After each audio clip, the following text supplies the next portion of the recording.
Будем рыбу ловить или покупать.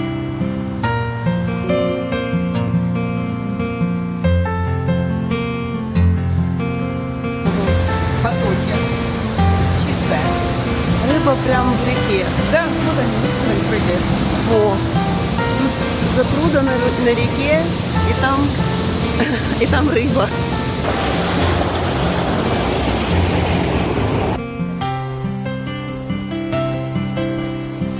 Открыто. Ну, сейчас вот уточки. Съели уточку, я смотрю.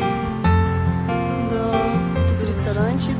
Ну и тут можно ловить рыбу, тут же ее и есть. Сюда вот еду подают летом. Места общественного пользования.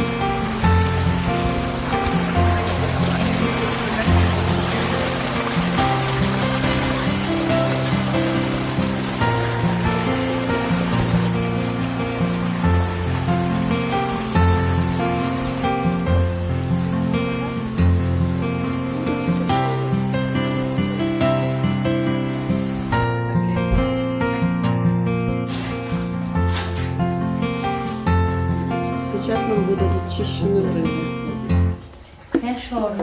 Credit. Вала.